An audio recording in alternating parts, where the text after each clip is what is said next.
નમસ્કાર વિદ્યાર્થી મિત્રો, કેમ છો બધા? મજામાં? વિદ્યાર્થી મિત્રો, આજે આપણે ગુજરાતી વિષયમાં ખૂબ અગત્યનો ટોપિક ભણવાના છીએ અને વ્યાકરણનો ટોપિક છે. ટોપિકનું નામ છે અલંકાર. તમને પ્રશ્ન થશે કે અલંકાર એટલે શું? તો અલંકાર એટલે કોઈ પણ કાવ્ય પંક્તિને સજાવી ધજાવીને મૂકવાની જે રીત છે, પ્રક્રિયા છે, તેને અલંકાર કહેવાય છે. એટલે કે અલંકાર શબ્દ છે ને બે શબ્દોનો બનેલો છે. જો અલમ વત્તા કૃત, આ સંસ્કૃત ધાતુ પરથી બનેલો શબ્દ છે, અલમ વત્તા કૃત, અને જેનો અર્થ થાય છે અલંકૃત કરવું. અલંકૃત કરવું એટલે કે શણગારવું. હવે એકદમ સાદી ભાષામાં કહીએ તો અલંકાર એટલે ઘરેણું. આપણે સામાન્ય રીતે જોઈએ કે કોઈ સ્ત્રી હોય, ખૂબ સુંદર હોય, નમણી હોય, અને તેણે ખૂબ સુંદર મજાના વસ્ત્રો પહેર્યા હોય, પણ જ્યાં સુધી તે ઘરેણા નથી પહેરતી ને ત્યાં સુધી તેની શોભા અધૂરી છે. જ્યારે તે ઘરેણા પહેરે છે, અલંકારો પહેરે છે, ત્યારે તે 16 કળાએ ખીલી ઉઠે છે.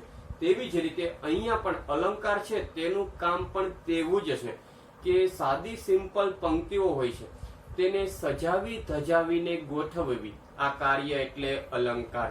એટલે સાદી ભાષામાં કહીએ તો અલંકાર એટલે ઘરેણું.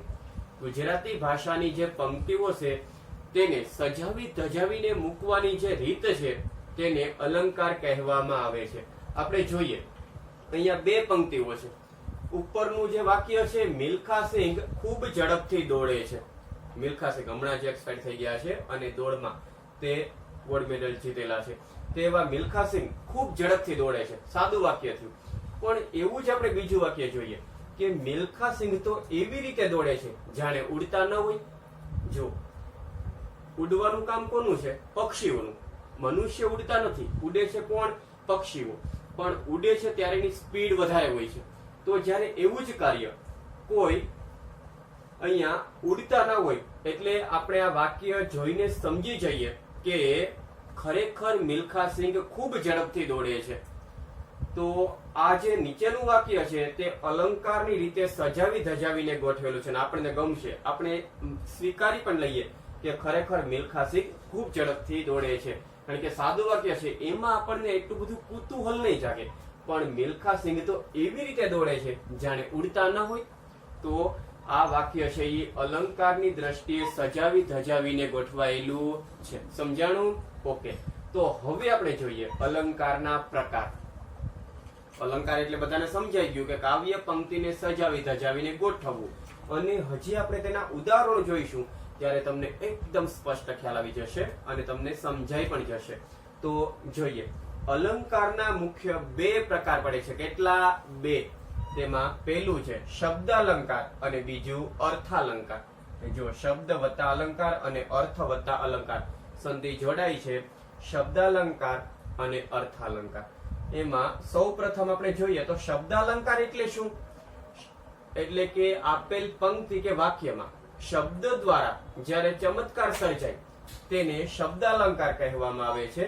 અને આપેલ પંક્તિ કે વાક્યમાં, ઉદાહરણમાં શબ્દના અર્થ દ્વારા જ્યારે ચમત્કૃતિ સર્જાય ત્યારે તેને અર્થાલંકાર કહેવામાં આવે છે. આપણે બંને પ્રકાર વિશે ભણીશું. તો સૌપ્રથમ આપણે જોઈએ શબ્દાલંકારના પ્રકારો. તો શબ્દાલંકારના મુખ્ય 5 પ્રકાર પડે છે. કેટલા? 5. તેમાં જોઈએ સૌથી પહેલું આવે છે વર્ણાનુપ્રાસ. આપણને આજે અલંકાર છે 1 માર્કમાં પૂછાય છે, એટલે 1 માર્કમાં કોઈને લાગી જાય બ્રેક, એટલે આપણે એના અંત સુધી જઈશું છે. તો પહેલું જ આવે છે વર્ણાનુપ્રાસ. વાક્ય આપેલું હોય અને તમને પૂછે કે વાક્યમાં અલંકાર ઓળખાવો, તો તમને કેવી રીતે ખબર પડશે કે આપેલું વાક્ય છે એ કયા અલંકારનું છે? તો સૌથી પહેલું આવે છે વર્ણાનુપ્રાસ. તો એનું આપણે ઉદાહરણ જોઈએ. તો એનો નિયમ શું છે વર્ણાનુપ્રાસનો? કે આપેલ વાક્યમાં એકનો એક વર્ણ, વર્ણ એટલે અક્ષર, એકનો એક અક્ષર 3 અથવા 3 થી વધુ વખત પુનરાવર્તન પામે ત્યારે વર્ણાનુપ્રાસ અલંકાર બને છે. સમજાણું? એકનો એક વર્ણ, એક અક્ષર વાક્યમાં 3 અથવા 3 થી વધારે વાર આવે શબ્દની શરૂઆતમાં ત્યારે વર્ણાનુપ્રાસ અલંકાર બને છે. તો આપણે જોઈએ તેનું પ્રથમ ઉદાહરણ. કાળા કરમનો કાહનો કાળું કરતો કામ. હવે જુઓ, આપણો નિયમ શું છે કે શબ્દની શરૂઆતમાં એક અક્ષર 3 થી 3 અથવા 3 થી વધુ વખત આવવો જોઈએ, પણ ઓછામાં ઓછો 3 વખત આવવો જોઈએ. તમે જો એક વખત, 2 વખત, 3 વખત, 4 વખત, 5 વખત અને 6 વખત આવેલો છે. તો શબ્દની શરૂઆતમાં 3 વખત આવી ગયો છે. 3 થી વધુ વાર ચાલે, પણ 3 થી ઓછું નહીં. થઈ ગયું છે વર્ણાનુપ્રાસ. વર્ણનો પ્રાસ થયો છે, તેનું પુનરાવર્તન થયું છે. સમજાણું? ઓકે. હવે જોઈએ આપણે તેનું બીજું ઉદાહરણ. વાઘને વળી વળાવ્યો કેવો.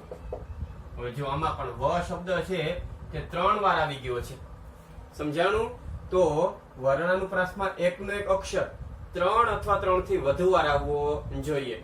હજી આપણે ત્રીજું ઉદાહરણ જોઈએ. તો પંડની પેટીમાં પારસ પડ્યો.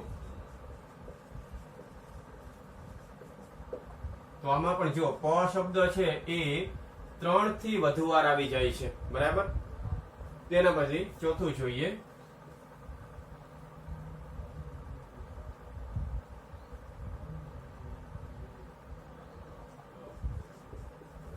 ચારુ ચંદ્રની ચંચળ કિરણ. તો આમાં પણ ચ છે તે 3 થી વધુ વાર આવી જાય છે. બરાબર? અને તેના પછીનું જોઈએ તો કાશીમાએ કામ કાઢ્યું. પાંચમું છે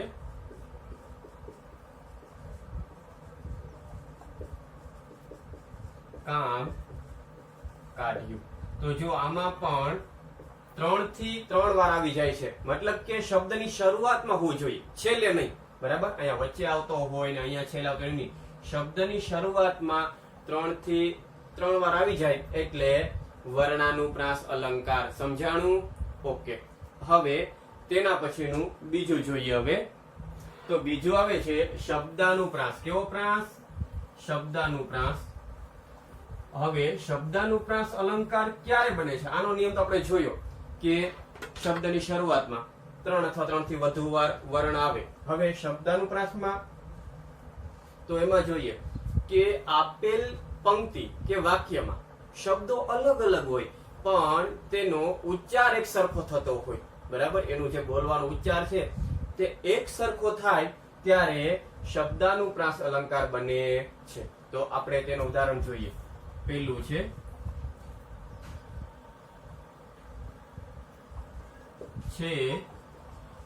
મતવાલી નથી નમાલી નવા લોહીની લાલી. તો જો વાલી, માલી અને લાલી ત્રણેયનો ઉચ્ચાર એક સરખો થાય છે. થાય છે કે નહીં? હા કે ના? બસ. તો શબ્દો અલગ અલગ હોય પણ એનો ઉચ્ચાર એક સરખો થાય ત્યારે શબ્દાનુપ્રાસ અલંકાર બને છે. બીજું ઉદાહરણ જોઈએ આપણે. તો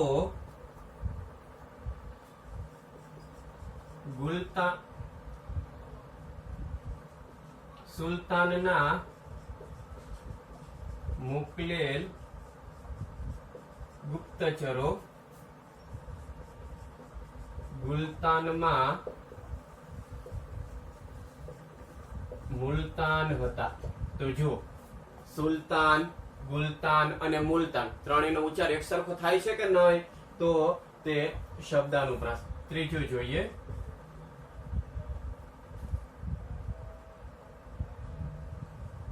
છે ગાન, તાન, પાન, પત્ર, હાથમાં રે લોલ. તો આમાં ગાન, તાન અને પાન ત્રણેયનો ઉચ્ચાર એક સરખો થાય છે કે નહીં? તેના પછી ચોથું જોઈએ. તો ચોથું છે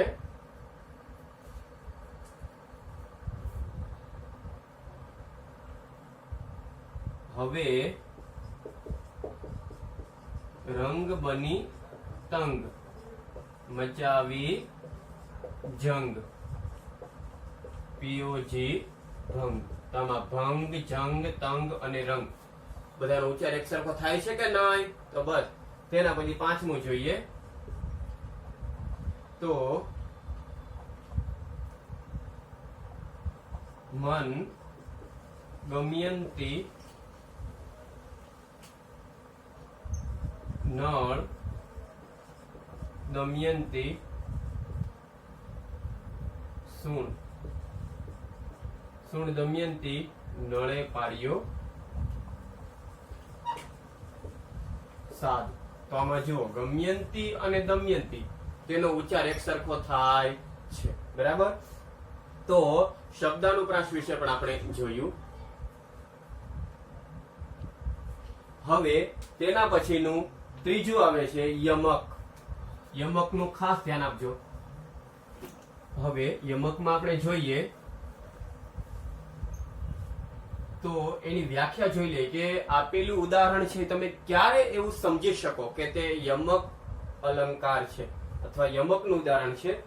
તો યમકનું શું છે કે એક સરખા બે શબ્દ આવતા હોય વાક્યમાં, એક સરખા બે શબ્દો આવે અને બંનેનો અર્થ અલગ અલગ થતો હોય ત્યારે યમક અલંકાર બને છે. દાખલા તરીકે એનું ઉદાહરણ જોઈએ.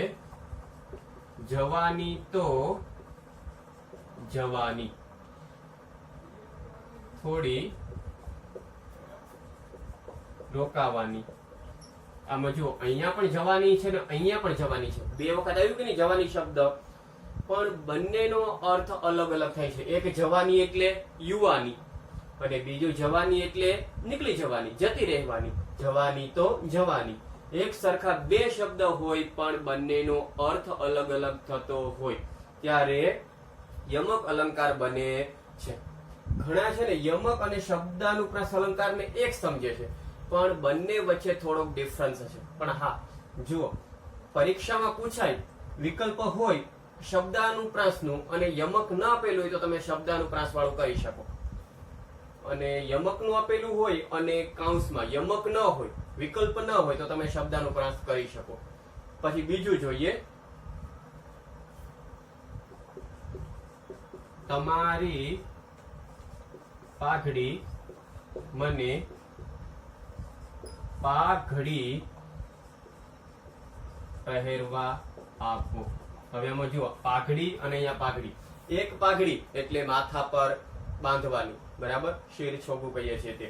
અને આ પાઘડી એટલે કે થોડોક સમય, બરાબર, પા ભાગ જેટલો સમય. તમારી પાઘડી છે એ મને, જે આપણે 1 કલાક હોય તેમાં 15 મિનિટનો જે સમય છે તે પા ભાગનો સમય કહેવાય. તો પાઘડી થોડોક સમય માટે આપો.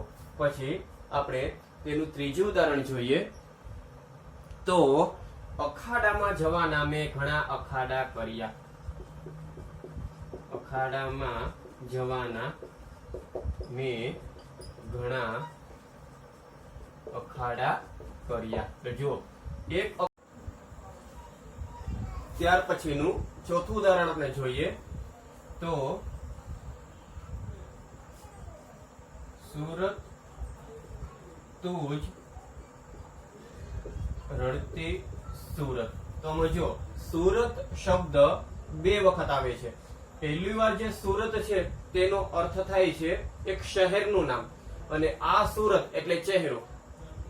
બે અલગ અલગ શબ્દ છે અને બંનેનો અર્થ અલગ અલગ થાય છે. સોરી, એક સરખા શબ્દ છે પણ અર્થ અલગ અલગ થાય છે. હજી આપણે પાંચમું જોઈએ. તો જે જોયું નકશામાં તે ન કશામાં. સમજુ, જે નકશાની અંદર જોયું તે ન કશામાં એટલે ક્યાંય નહીં. અહીંયા જે નકશો છે એનો અર્થ થાય છે ક્યાંય નહીં, અને અહીંયા જે નકશો છે એટલે કે જે દેશનો નકશો છે તેમાં જોયું, તે બીજે ક્યાંય ન જોયું. તો વિદ્યાર્થી મિત્રો સમજાણું, યમક અલંકાર એટલે એક સરખા બે શબ્દ આવતા હોય પણ બંનેનો અર્થ અલગ અલગ થતો હોય ત્યારે યમક અલંકાર બને છે. હવે તેના પછીનું ચોથું આવે છે પ્રાસાનુપ્રાસ. તો પ્રાસાનુપ્રાસ એટલે આપણે સમજીએ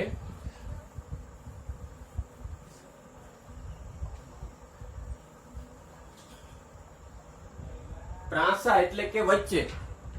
જ્યારે વાક્યમાં જે ઉદાહરણ આપ્યું હોય તેમાં વચ્ચે જ્યારે પ્રાસ મળે, એક સરખો પ્રાસ મળે, તેને પ્રાસાનુપ્રાસ અલંકાર કહેવામાં આવે છે. આપણે તેના ઉદાહરણો સમજીશું તો ખ્યાલ આવશે કે પ્રાસાનુપ્રાસ અલંકાર ક્યારે બને છે.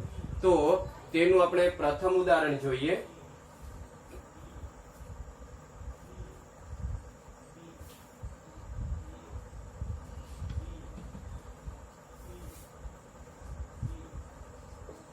વિદ્યા ભણિયો દેહ જે, વિદ્યા ભણિયો જે દેહ તે ઘેર વૈભવ રૂડો. તો જો અહીંયા દેહ અને તે બંને વચ્ચે પ્રાસ મળ્યો છે. વચ્ચે પ્રાસ મળ્યો કે નહીં?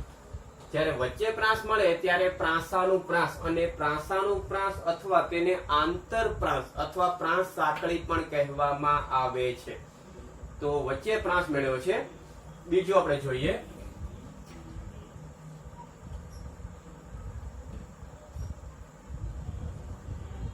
બીજું ઉદાહરણ તેનું આપણે જોઈએ તો પ્રેમ પદાર્થ અમે પામીએ.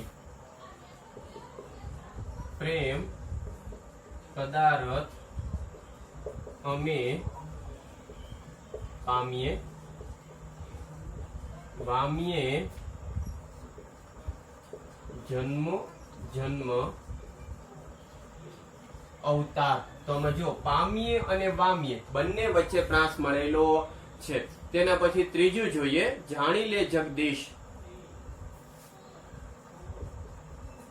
જાણી લે જગદીશ શીશ સદગુરુને નામી. શીશ સદગુરુને નામી. તો જો દેશ અને શીશ બંને વચ્ચે પ્રાસ મળેલો છે. તેના પછીનું આપણે જોઈએ તો મહેતાજી નિશાળે આવ્યા, લાવ્યા પ્રસાદ.